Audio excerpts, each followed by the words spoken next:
ኣብ ሞባይልና ብኸመይ ናይ ደወል መፀውዒ ወይ ከዓ ሪንግቶን ንቕይር። መጀመርያ ናብ ቲክቶክ ኬድና ኣብዛ ናይ ሰርች ምልክት ሃሪምና እታ እንደልያ ሙዚቃ ኣብዚ ጽሒፍና ሰርች ንብላ። ድሓር ኣብዚ ብዙሕ ምርጫታት ክመፀና እዩ። ንሕና ድማ እታ እንደልያ ደርፊ ኣብዚ ንናድያ። ምስ ረኸብናያ ድማ ኣብኣ ብምህራም ናብ ውሽጢ ንኣቱ። ኣብዚ ምስ መፀና ነዛ ናይ ሼር ምልክት ንሃርም እሞ ዳውንሎድ ኢልና ድማ ነውርዳ። ድሓር ናብ ፕሌይ ስቶር ኬድና ቪዲዮ ቱ ኤምፒ3 ኮንቨርተር ኢልና እንደሊ። እዞም ምርጫታት ምስ መፁና ድማ ንሕና ነዚኣ መሪፅና ኢንስቶል ንብላ። ምናልባት ካብዛ ንሪኣ ዘለና ኣፕሊኬሽን ወፃኢ ካልእ ከይነውርድ ክንጥንቀቕ ግባአና። እዛ ኣፕሊኬሽን እንታይ ጠቕማ እንተኢልና እታ ካብ ቲክቶክ ዘውረድናያ ደርፊ ቪድዮ ስለ ዝኾነት ናብ ኣውድዮ መታን ክንቅይራ ኢና ውሪድናያ ዘለና። ኢንስቶል ጌራ ምስ ወደአት ከዓ ኦፕን ሃሪምና ናብታ ኣፕሊኬሽን ንኸይድ።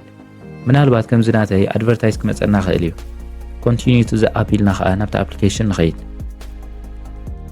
ሕጂ ክንጅምር ስታርት ናው ንብላ። ንሳ ድማ ፐርሚሽን ክትሓተናያ ኣሎው ኦል ኢልና ከዓ ፍቓድ ንህባ። ድሕሪ እዚ እታ ክንጥቀመላ ደሊና ዘለና ቪድዮ ክንመርፅ ናብዛ ከተምፀናያ። ንሕና ድማ እታ ተድልየና ንመርፅ።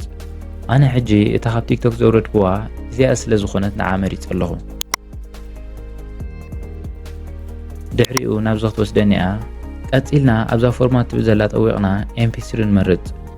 ካብኡ ቀፂልና ነዚ ብታ ቪድዮ ዘሎ ዘይድልየና ናይ ቲክቶክ ድምፂ ክንኣልዮ ኣብዛ ካት ትብል ዘላ ንትወቕ። ድሓር ኣብዚ ምስ መፀና እቲ ዘይድልየና ድምፂ ካበይ ይጅምር ንረኽቦ። ምስ ረኸብናዮ ካብታ እቲ ዘይድሊ ድምፂ ጅምረሉ እንዳሓር ዘሎ ቪድዮ ካብዚ ቀይሕ ከም ዝወፅእ እንገብሮ። ኣብዛ ራይት ጠዊቕና ከዓ ናብ ድሕሪት ንምለስ። ሕጂ እምበኣር እቲ ከም መቐበሊ ክንገብሮ ደሊና ዘለና ክፋል ናይታ ቪድዮ ጥራይ ተሪፉ ከም ዘሎ ኣብዛ ሃሪምና ነረጋግፅ። ቀፂልና ኣብዛ ኮንቨርት ሃሪምና ናብ ኣውድዮ ነቕይሮ። ድሓር ኣብዚኣ ሃሪምና ነታ ኣውድዮ ስም ንህባ። ኣነ ሕጂ እዚኣ ጌረ ሪኔም ጌረ ኣለኹ። ድሓር ካብዚ ወፂና ኣብ ሴቲንግስ ኬድና ኣብ ሳውንድስ ኤንድ ቫይብሬሽን ዝብል ንኣቱ። ድሕሪኡ ድማ ኣብዛ ሪንግቶን ንኣቱ። ቀፂልና ኣብዛ ናይ ፕላስ ምልክት ሃሪምና ናብዚ ንመፅእ። ኣብዚ ምስ መፃና ካብዚ ናብዚ ታሕቲ ዘለዋ ምርጫታት እዛ ፎልደርስ ትብል ዘላ ንሃርም።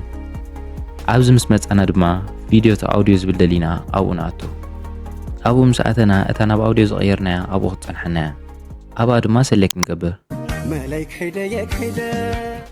እዛ ፕሌይ ሴሌክትድ ሃይላይትስ ኦንሊ ትብል ዘላ ድማ ነጥፋ እያ።